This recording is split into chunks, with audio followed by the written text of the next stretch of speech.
Matthieu 11, 28 à 30. Matthieu, ici, il rapporte les mots de Jésus. C'est Jésus qui parle. Jésus a dit, « Venez auprès de moi, vous tous qui portez des charges très lourdes et qui êtes fatigués, et moi, je vous donnerai le repos. Je ne cherche pas à vous dominer. Prenez donc vous aussi la charge que je vous propose et devenez mes disciples. » Certaines traductions mettent au lieu de charge le joug. Le joug, c'est-à-dire vous savez, cet outil agricole qui permet d'atteler deux bœufs ensemble pour qu'ils tirent une charge ensemble. Voilà, beaucoup de traductions mettent le joug parce que c'est plus exact. Prenez donc vous aussi la charge ou le joug que je vous propose et devenez mes disciples. Ainsi vous trouverez le repos pour vous-même. Oui, la charge que je mettrai sur vous est facile à porter. Et ce que je vous donne à porter est léger. Le deuxième texte, c'est l'apôtre Paul qui écrit ces mots dans 1 Corinthiens 9, 24 à 27. Il écrit comme ça, « Au stade, tous les coureurs font la course, mais un seul gagne le prix. Vous ne savez donc pas cela? Alors courez pour gagner le prix. Tous les sportifs s'entraînent en se privant de beaucoup de choses. Eux, ils le font pour gagner une récompense qui ne dure pas. Nous, c'est pour une récompense qui dure. C'est pourquoi moi je cours, mais pas au hasard. Je suis comme un boxeur, mais je ne donne pas de coups dans le vide. Je traite mon corps durement, j'en suis totalement maître. Sinon, moi qui annonçais le message aux autres, je risque ensuite d'être éliminé. » Amen. Voilà, c'est une rentrée bien particulière, à plein de niveaux. Pour nous, en tant qu'Église, c'est une rentrée bien particulière. On ne sait même pas si, voilà, dimanche prochain, on a notre culte, notre week-end de rentrée, et on ne sait même pas si, en fait, à peine rentré à l'Église, on va devoir rentrer chez nous de nouveau à la maison. Et on est dans cette incertitude-là, on attend les annonces du gouvernement, semaine après semaine. Mais quoi qu'il arrive, il y a une chose qui est sûre et qui est ferme, c'est que l'Église ne s'arrête pas. Voilà, quoi qu'il arrive, l'Église ne s'arrête pas, la mission ne s'arrête pas, au contraire. En ce moment, justement, en ce moment, les gens sont inquiets. En ce moment, les gens sont face à la mort, ils sont face à la question de la fin, face à la question du sens de la vie. Et en ce moment, ils ont besoin de la bonne nouvelle. En ce moment, précisément, ils ont besoin de trouver Dieu. Nous, en ce moment, on a particulièrement besoin de Dieu. Nous, en premier. Il y en a qui craignent de tout perdre. Et ils doivent savoir, et nous, on doit savoir, on doit avoir l'assurance qu'il existe un trésor que rien ne peut corrompre, un trésor éternel, un trésor qui est tellement beau, tellement précieux, que tout ce qu'on pourrait perdre demain, eh bien, paraît fade à côté de ce qui nous est donné en Jésus-Christ. On a besoin de Dieu maintenant. L'Église ne s'arrête pas, au contraire, c'est l'heure du rush là maintenant. C'est l'heure du coup de feu. C'est le moment de prêcher à tous. C'est le moment de prêcher en tout temps, c'est le moment de prêcher en tout lieu, c'est le moment de prêcher dans toutes les langues. C'est le moment de prêcher avec nos gestes d'amour, nos gestes concrets de bienveillance envers ceux qui nous entourent, que ce soit au bureau, dans les études, là où on est, à la maison, nos voisins. C'est le moment de prier pour eux, de prier, d'être mobilisés dans la prière. C'est le moment pour des signes, c'est le moment pour les miracles, c'est le moment pour les guérisons, c'est le moment pour les libérations. C'est le moment de manifester à tous que oui, en Jésus-Christ, le royaume de Dieu s'est approché. Un autre monde s'approche, une autre vie est là quand Jésus-Christ s'approche. Nos églises ont été fermées pendant longtemps, et on ne sait pas s'ils le seront encore. C'est notre époque, c'est notre contexte, c'est comme ça. Et en fait, c'est un contexte qui est particulièrement propice à la mission. Voilà, les temples s'ouvrent et là, on est tous ensemble. Et on pourrait croire que c'est comme avant. Il y a juste le masque sur nos visages qui a changé par rapport à l'an passé. Mais en réalité, nos églises, comme nos vies, comme notre société, nos églises, elles sont en ce moment en train d'être profondément changées, profondément remodelées. Et en fait, on passe notre temps Caroline et moi, l'équipe du Temple Marais, à dire, voilà, ce n'est pas seulement une réouverture qu'on est en train de vivre là, dans l'Église ou dans la société. On est en train de reconstruire, on est en train de construire quelque chose de nouveau. Tout est à construire là. Tout est à construire ici avec les pierres vivantes que le Seigneur nous envoie maintenant. Tout est à construire avec ceux qui s'approchent de Jésus maintenant. Tout est à construire avec ceux qui accueillent en eux son Esprit Saint. Tout est à construire avec ceux qui vivent comme la famille du Christ. Ensemble, là, nous tous, on est le temple que Jésus est en train de bâtir. On est un temple en construction. Pas juste qui ouvre et qui vit normalement. On est un temple en construction. Et ensemble, on est appelé, justement, donc du coup, cette année précisément, cette année, on est appelé à aller plus loin. À aller plus loin. Chacun de nous, à aller plus loin dans notre engagement. Que ce soit dans notre engagement personnel et quotidien avec Jésus-Christ, ou que ce soit dans notre engagement personnel dans la mission et dans la vie de l'Église. On est tous appelés à aller plus loin cette année-là.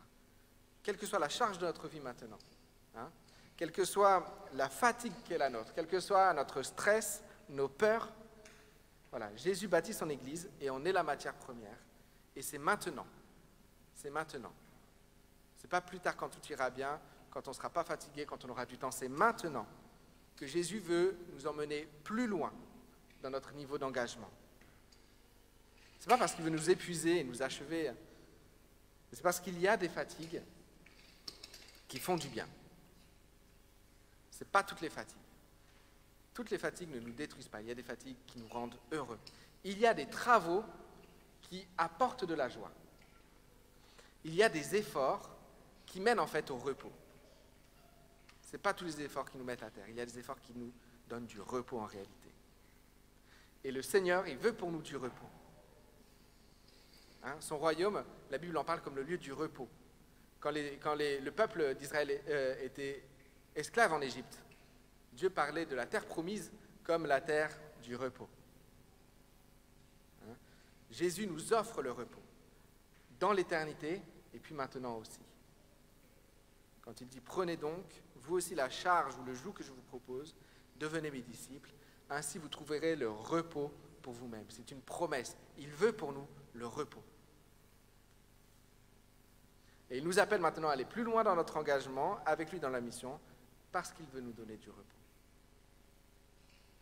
Et quand je dis qu'on est appelé à aller plus loin dans notre engagement, ce n'est pas pour devenir des chrétiens parfaits ou des bons petits saints, des caricatures de nous-mêmes. Mais c'est parce qu'on veut être des chrétiens en marche, des chrétiens en mouvement. Pas des chrétiens qui sont arrivés, pas des gens qui ont tout compris, mais des chrétiens qui désirent changer pour plus refléter Dieu là où ils sont. Des chrétiens en marche. D'ailleurs, c'est la caractéristique des disciples. Ils marchent avec leur maître. C'est ce qu'ils font les disciples. Et à partir du moment où on se croit arrivé, au moment où on croit avoir trouvé le bon équilibre dans notre vie, où on entre dans notre zone de confort dans la vie d'église, c'est le moment où on a cessé d'être disciple. Le moment où on a trouvé l'équilibre, où tout est bien rangé, où la vie d'église ne nous dérange pas, où on ne sort pas de notre zone de confort dans notre service ou dans notre vie avec Christ, ce moment-là, on a cessé d'être disciple. Parce qu'à ce moment-là, on s'est assis. À ce moment-là, on a arrêté de marcher avec Jésus. Jésus, il ne s'est pas arrêté. Il nous emmène plus loin. C'est ça de la définition de disciple. Vous savez, à l'époque de Jésus, tous les garçons, à partir de 6 ans, ils étudiaient la Torah, et à 10 ans, ils étaient censés connaître la Torah par cœur. Et ils faisaient ça à l'école, et la plupart, à 10 ans, ils retournaient à la vie normale, ils allaient travailler, ils aidaient leurs parents, dans leur famille, etc. Mais ceux qui se distinguaient, ils restaient élèves. Et ils étudiaient sous la responsabilité d'un rabbin, d'un maître. Et ce rabbin, il les adoptait pour leur enseigner la Torah plus en profondeur. Et à partir de ce moment-là, dans cette deuxième étape, l'enseignement, il changeait de style. C'était plus à l'école sur des bancs, c'était pas dans une salle, c'était pas assis, statique, mais c'était en marche. Ces élèves-là, ils allaient partout où le maître allait. Et tout le temps, ils vivaient ensemble, ils ne rentraient pas chez eux le soir, ils étaient adoptés, donc ils dormaient ensemble, ils vivaient ensemble, et ils regardaient tous les gestes de leur maître. Et partout, pour tout ce qu'ils disaient, tout ce qu'ils faisaient, parce qu'ils voyaient ce que le rabbin faisait, et le rabbin était en fait l'homme qu'ils étaient en train de devenir. Ils voulaient devenir comme lui, et ils voulaient tout apprendre de lui. Ils voulaient agir comme il agissait, vivre comme il vivait. Et ces enfants, on les appelait les talmidim. Le talmid, le mot qui est traduit dans le Nouveau Testament par disciple. C'est ça les disciples. C'est ça les disciples, ceux qui marchent avec leur maître. Jésus était un rabbin, et ses disciples étaient ses élèves. Ses disciples l'appelaient maître, rabbin, rabbi, et en plein de points, il ressemblait au rabbin de son temps. Mais contrairement aux autres rabbins, Jésus ne choisit pas l'élite, il ne choisit pas juste les meilleurs des élèves, ceux les plus disciplinés, ceux qui ont les meilleurs résultats, etc. Il appelle, c'est le rabbin qui appelle ceux qui sont chargés. C'est le rabbin qui appelle ceux qui sont fatigués pour qu'ils prennent son joug. Vous savez, le joug, c'est aussi comme ça qu'on appelait l'ensemble d'enseignements d'un rabbin, d'un maître.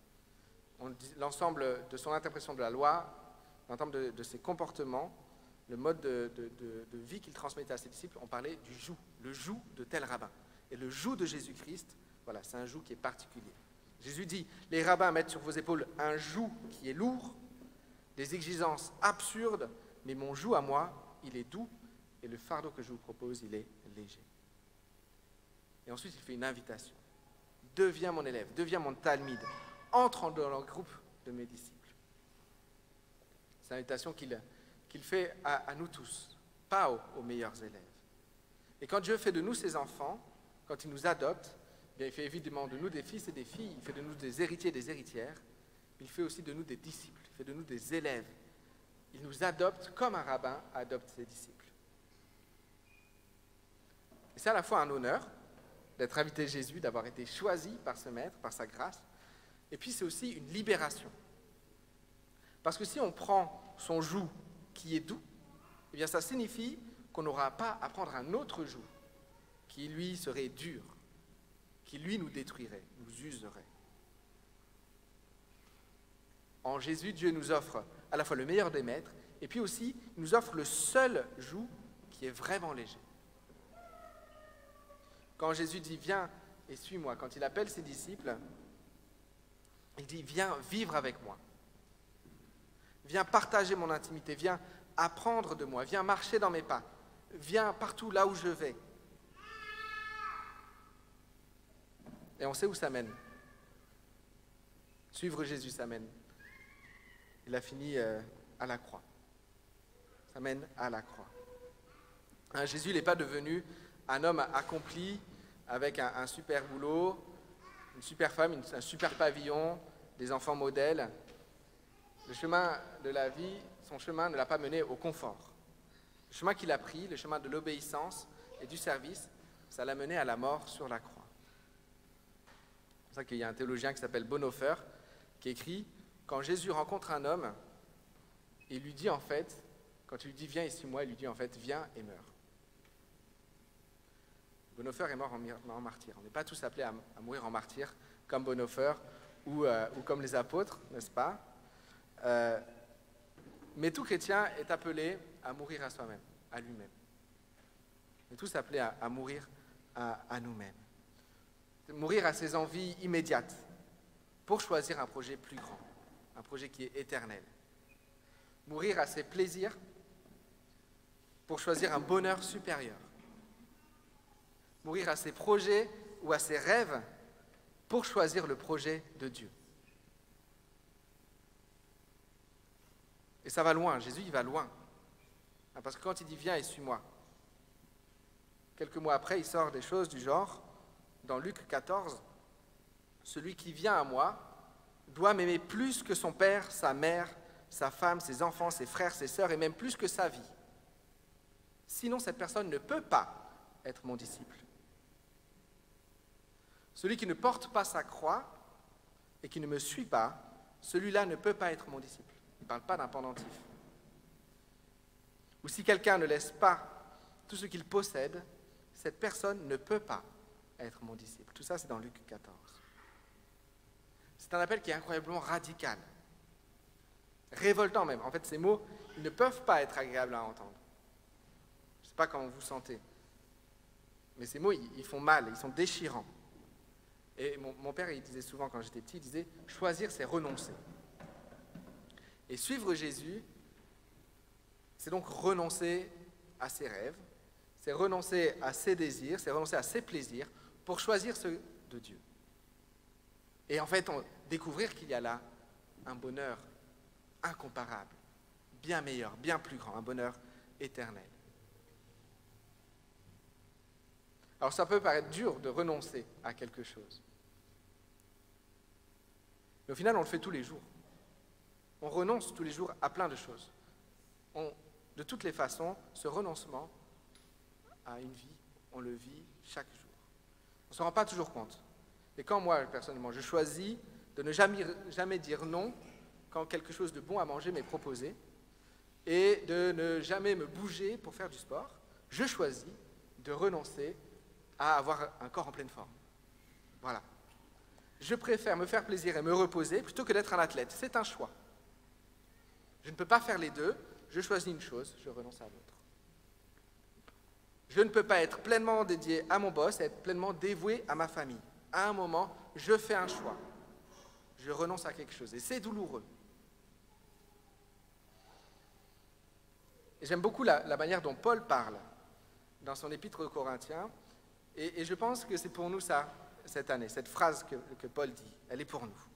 Tous les sportifs s'entraînent en se privant de beaucoup de choses. Et eux, ils le font pour gagner une récompense qui ne dure pas. Il y a là un avertissement qu'on doit recevoir maintenant. Ils s'entraînent, ils se privent de beaucoup de choses, ils le font pour gagner une récompense qui ne dure pas, qui ne satisfait pas. Jésus, il nous donne de courir comme des athlètes pour remporter le prix éternel. Celui dont la paix et la joie ne finissent jamais, dont la paix et la joie sont inatteignables, contrairement aux autres récompenses. Peut-être qu'on n'est pas tous appelés par Jésus ici aujourd'hui, j'en sais rien. Mais beaucoup ici le sont en tout cas. Et vous vous reconnaissez peut-être. Cet appel, il est pour vous en tout cas, vous qui allez vous engager au service dans l'Église cette année. Vous êtes appelés, vous tous qui êtes chargés aussi. Vous qui êtes fatigués maintenant. Vous êtes appelés surtout si vous vous dites que vous n'allez pas y arriver. Vous avez besoin d'aide. Vous avez besoin de l'aide de Dieu. Que c'est dur. Que c'est trop dur. En Jésus, il y a d'autres fatigues. Il y a des fatigues qui font du bien. En Jésus, il y a des travaux qui apportent de la joie.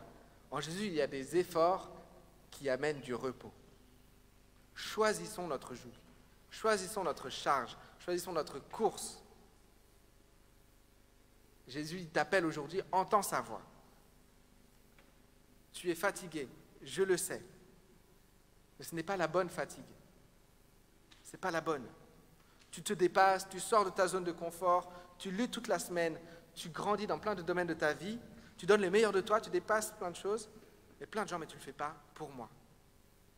Tu ne le fais pas pour moi, tu le fais pour d'autres. Dans plein de domaines, mais tu ne le fais pas pour moi.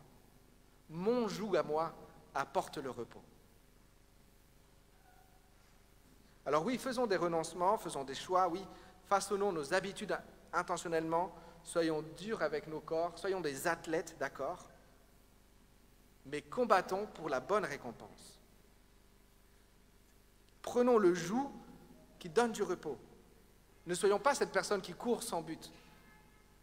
Ne soyons pas ce boxeur qui tape dans le vent. Choisissons cette année la bonne charge. Répondons à l'appel de Jésus. Alors, on court, c'est la rentrée. Maintenant, on va s'arrêter un instant. Et je vous propose de prier.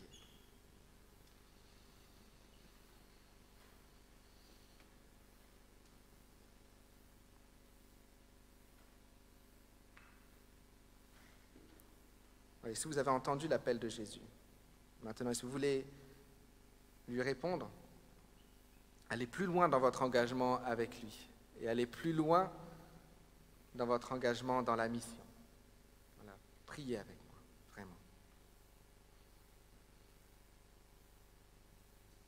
Et Jésus, j'ai entendu ta voix, tu m'appelles.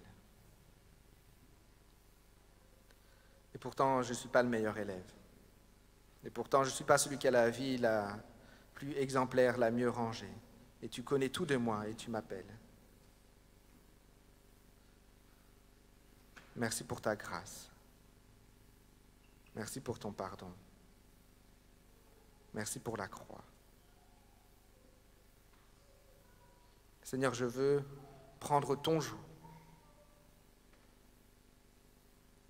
Je veux cesser de m'agiter pour rien, de courir pour des récompenses qui ne durent pas, de courir pour des récompenses qui sont décevantes, ou de boxer dans le vide.